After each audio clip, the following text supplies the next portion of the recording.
You're listening to Becoming Wildly Resilient, brought to you by University of Kentucky Human Resources, Health and Wellness. Hello, everybody, and welcome back to Becoming Wildly Resilient Conversations. Today on the show, we're talking about mental health resilience stories from members of our UK community. My name is Sebastian Calmes. I'm a wellness specialist with UK HR, Health and Wellness, and I'm your host for today's episode. My guest today is Laura Williams. Laura, would you mind telling me about yourself and how you landed here at UK? I landed at UK 23 years ago. I got recently divorced. I was living in Louisville at the time, and I moved to Lexington. Was looking for a job that was day shift, and this was back in the day when you had newspaper ads, and I faxed my resume in. I got interviewed and landed here at UK in the health center running the ambulatory medical records department, but I transferred into the EMR, electronic medical record team, in 2007. And you've been there since? Yep. And currently I'm a director there over the Informatics department. Laura, could you share your mental health, self-care, or personal resilience story with listeners today? Sure. I've had a lot of ups and downs over the years. I've even used some of the UK services over the years. Like when my son was younger, we did some counseling, but this story really starts about 5 years ago. I was going through a lot of life changes that at first didn't seem bad, but my big ones were I had to put down 2 dogs I had for 14 years, a few months apart. My kid moved out. We were going through a major IT reorganization. Half of my team went over to a project team. We were still trying to run the hospital with the folks who were left. It was busy and very stressful in terms of management changes. And then I found out my dad had a brain tumor. We spent about 6 months taking care of him, watching him slowly fall apart, and he ended up passing away. It was a whirlwind of things that happened. It was a trying time because stresses, good and bad, pile up on each other, and it becomes this constant stress you don't get a break from. And not only that, but I had these major events. After he died, it was several months of figuring out estate things and home things and going through the motions. Holidays were after that. It wasn't until about January of that year that I completely fell apart. It was the first time I'd had a chance. I was numb, going through the motions, just functioning. And I got to this place where I was just depressed. I was sad. I was overwhelmed. I found myself crying in meetings for no reason at all. When you're a director and you're in front of a group of people and you have to apologize for tears that you don't even know what triggered them, it started to make me feel like something was broken in me. I didn't know if I was depressed, if I needed medicine, what kind of help I needed, but I certainly was not finding joy in life anymore. I wanted to quit my job. I was frustrated and I felt hopeless and just empty. So what do I do with that? I'm a manager. I'm supposed to have all the answers. I'm a mom. I'm supposed to have all the answers. I'm trying to take care of the family around me. I tried the UK counseling program. I just didn't connect with the person that I saw. And you know what? That's okay. I think it's important. If you don't find the right match, you keep trying. And at the encouragement of one of my employees who had been seeing one of our lovely UK health coaches, I signed up for an appointment and went to go see a health coach. I was like, okay, I'm going to give something else a try. I walked into the health and wellness office, and it was a particularly stressful morning. I was running late, jogging down campus, trying to get there on time. I came in and sat down, and Jackie just looked at me, and she asked me a question, and I think I said about 2 sentences. And she literally said, "Can we stop and breathe?" Well, I erupted in tears, and we spent my first hour doing nothing but restorative yoga. Jackie took me to her yoga studio, and we spent some time being quiet and letting my feelings out, not with words, but letting the emotions out. And that was my introduction to health coaching. She saw right through me and what I needed. We spent the first several sessions processing what grief was and realizing I wasn't crazy, I wasn't depressed, I was sad. And it was pretty darn normal to be on this roller coaster of emotions. That's the beginning of how I got into my resiliency journey and how I landed in the UK health programs. But it was at a time of real brokenness and not knowing what to do. I'm so happy Jackie was there for you and you were there for yourself to give that a shot, because that was showing up for yourself too, to even give that a shot. It sounds like there were a lot of significant moments, turning point moments. At what point did you realize you wanted to make a change? I think it was in January when things got quiet. And when I was having the meetings where I would cry for no reason and I couldn't control myself was when I said, I need help. I need to do something because obviously I'm not handling this well alone. And giving up the control of having to have all the answers was probably one of the biggest turning points in being able to reach out to get help. As a boss, you think you have to know it all. And when you're a mom, a single mom, you're taking care of everything. Sometimes it's hard to be vulnerable and to say, actually, I do need some help and I'm not managing okay. Yeah. Because you put the face on that you are for everyone around you. Yeah. And then an expectation on yourself, like you have to always be on Absolutely. top. Absolutely. Because to not be on is to not be strong, and to not be capable is what my brain thought. And in fact, it's just the opposite. You have to be more capable to feel the emotions than to ignore them. Yeah. I had a great conversation with Dr. Laura Escobar Ratliff, and we were talking about social connection. And sometimes people think vulnerability is weakness, or it is a weakness to admit I need help. To be honest with ourselves is the strength, because we have the strength to acknowledge who we are, where we are, and from that point we can go forward. Yeah. And you mentioned there was a time of, did you say silence or space? Quiet. Can you tell me more about that? What do you mean? Well, after my dad died, there's tasks you have to get done. There was planning the funeral service, all the things that go around that. Then you have to get financial affairs in order and take care of legal things. Then I was helping my mom. We were going through the house, going through belongings. She was looking to downsize.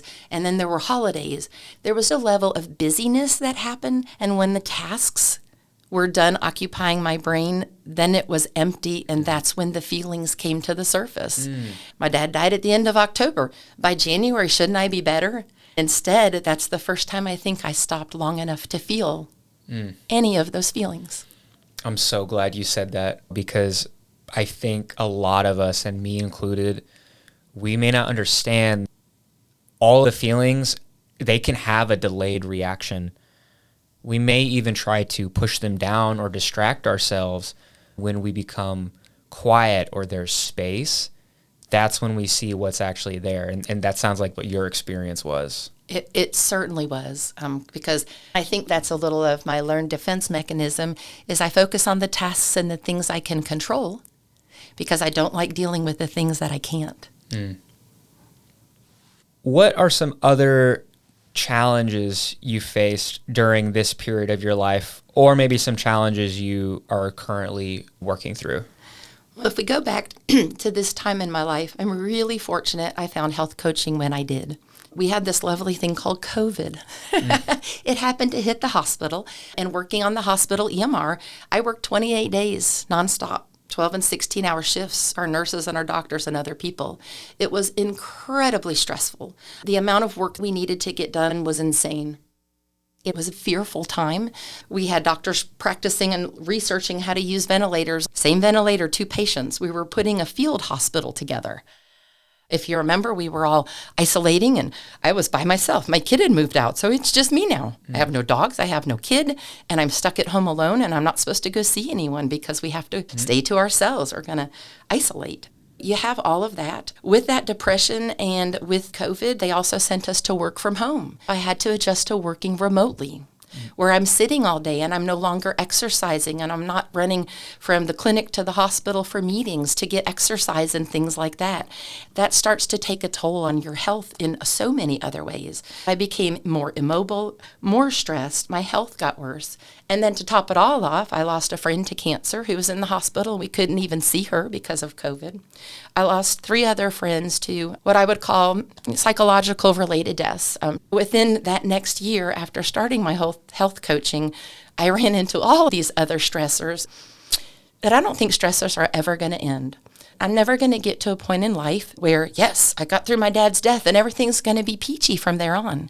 Stressors happen every day, and I had a number of them. It has made the things I've learned in health coaching and the new tools I have in my toolkit so much more important as to how I survive and maintain peace and find my happiness again.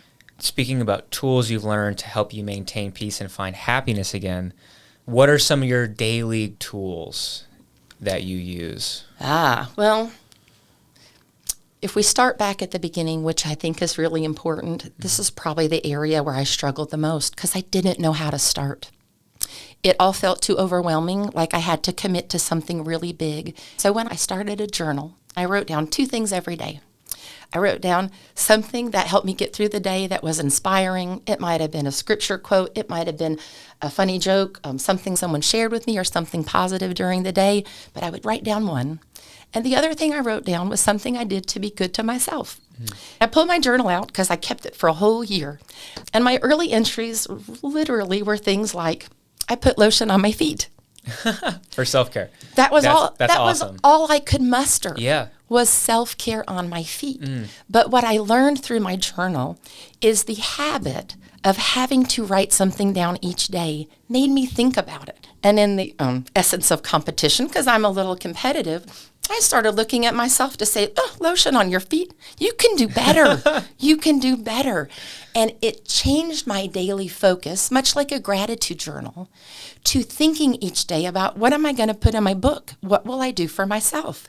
So the things I began to do for myself became bigger and better. It wasn't just 5 minutes of lotion. It was doing things I like to call my speed bumps. It's making appointments in the future to get my nails done, to have dinner with a friend I haven't seen for a while, to make sure I have committed family time.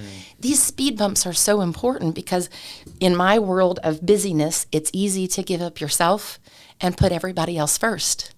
They're important, and then you run out of time to take care of yourself. I think as a mom, naturally, there's a lot of nurturing in our system. It's what we do. As a manager, you do a lot of nurturing. You're always thinking about other people. It was difficult for me, and that was my challenge, is how do I make myself a priority for more than 5 minutes of my day? So speed bumps are probably the most important tool I have, and those include health coaching appointments, but it's all those good things like going to the gym. But a lot of it for me is making the commitment so someone else can hold me accountable, because if I've committed to dinner, I'm going to feel bad if I cancel at the last minute. Yeah. And if I've made that commitment, though, I already have a busy week. When I don't think there's time, somehow, amazingly, I find the time. Yes. I love that. I've never heard of that approach. You schedule these self-care opportunities and you call them speed bumps because you're going to slow down and go over this bump. Yep. But it's this self-care opportunity. Absolutely. That's so great. I don't get so far down the rabbit hole of all the things. It's the tasks, you know. We're a busy, productive society, Sure. and there's always more things on your plate. Things are broken at the house, things that need to be fixed, chores and laundry that need to be done. That's why 5 minutes of lotion was so hard for me at the beginning. But that practice of making it daily, the practice of writing it down, is what started to shape and change my attitude and built it into a habit. Yeah. To a place now where I plan vacations, major purchases, and big events because I am worth it and I am a priority. Yeah. It's so good to hear. Dear listeners, I want to affirm the power of journaling.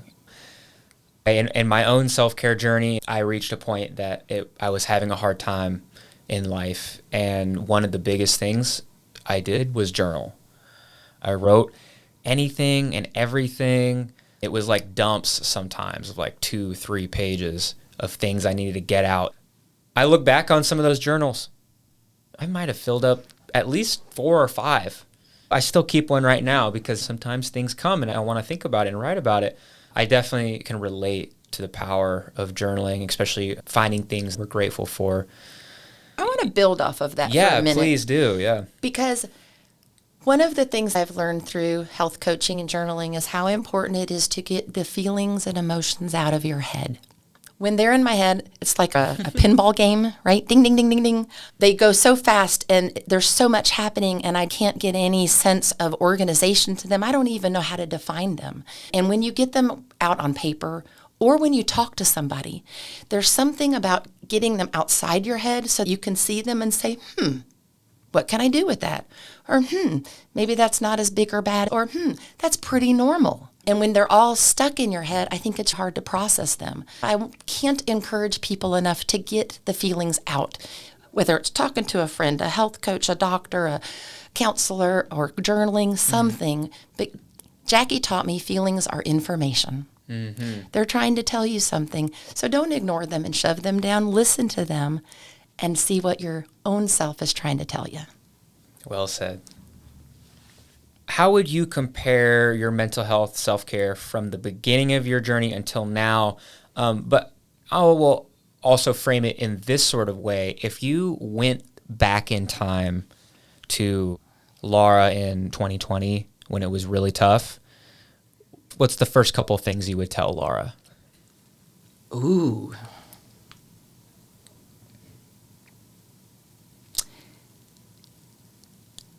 I would tell her, just do something. Just start. Because I think I was struggling with what to do, that I just didn't do anything. Because this is always about taking the first step. The next step will come. I think we get overwhelmed with having a grand plan. I'm very much that kind of person. I want it planned. I want it all worked out. But it doesn't work that way with mental health. We don't always know what the long-term plan is. Sometimes you have to take the right next step for you. And that's something I would definitely tell myself. I had times in my life where I had this grand idea of all these improvements and things I want to change, and then nothing ends up getting done. I was like, well, let's just work on this little thing and take one step towards that. And then it's like, okay, well, I did that. Well, maybe now I do this next little thing. And I'm not kidding you guys, this actually works. And the snowball builds and your confidence goes up, your motivation goes up. Maybe you just don't even recognize yourself in the best way possible. It's funny because as I was thinking about this, that's exactly what I thought. If I were to look at myself 5 years ago, I wouldn't recognize myself. I feel like a totally different person because these small baby steps that started with lotion, that habit that's formed has snowballed into so many arenas in my life. Over the last couple of years, I've been taking advantage of all the health and wellness programs. I've done Move Well. I've done Be Well. I've gotten into exercise. And you know what? I met with Carrie Davidson, and we talked about, I don't have time to go to the gym and do a whole workout. And she said, you don't have to. She said, start with exercise bites. Oh, what's that? She says, well, between meetings, put that camera off for 5 minutes and do your 20 squats. And I thought, that's kind of doable. And it's another example of how I did that and started where I didn't think I had time to take care of myself physically. I found the few minutes, and a few minutes became more minutes. And now I'm in a great routine 5 years later of being at the gym on a regular basis. Yeah. I couldn't do that 5 years ago, but it takes practice. And that's why I said, you just do something, do the next right thing, because whether it's emotional, whether it's what you're eating, whether it's your physical activity, the things that we need as humans, we're not giving to ourselves. We're not going to give them to us in a snap. You've got to learn those habits little bit by little bit and not being perfect. What do you mean? If I had to tell myself something back then, it's that, Laura, you don't have to be perfect. Because I used to think everything had to have the grand plan and be tied up in a bow before I could start. And self-care is messy. I had to give up a lot of control because I didn't like not knowing where my feelings might take me. I think that's part of why I like to put them in the box and stick them on the shelf. Because if I put them on the shelf, I knew where they were. I think as I look to myself, focusing on those small things, knowing they're going to keep building and growing, and they absolutely snowball. I can't agree with that statement enough. That's part of the speed bumps, is me making sure there's something there so my snowball keeps going. Yeah. One of the barriers to individuals participating in and continuing self-care programs is the stigma surrounding mental health and self-care, specifically negative or discriminatory attitudes or internalized shame. In your self-care journey, how did you overcome any preconceived stigmas from yourself, friends, family, or coworkers? And another tag-on question, did you get any pushback from your colleagues, for example, being a manager, when you started to communicate to yourself or to them, you needed to start taking some time to help yourself? It's interesting you asked that question because I think I gave myself the most pushback, which is kind of sad. I actually tried the health coach at the encouragement of one of my employees who'd had a parent who passed away, and she had a lot of success. And I was like, well, this other stuff isn't working. Maybe I'll try it. I think more of those stigmas, at least in my case, were self-imposed. And part of it was that sense, I'm a manager, I'm a mom, I'm the head of my household. Shouldn't I have all the answers? Having to admit I didn't, and I didn't know what to do with these feelings was probably one of the biggest stigmas, but it was my own. Yeah. Do you feel like that was a shot to your pride or your ego? Absolutely. Absolutely. Because how did you work through that?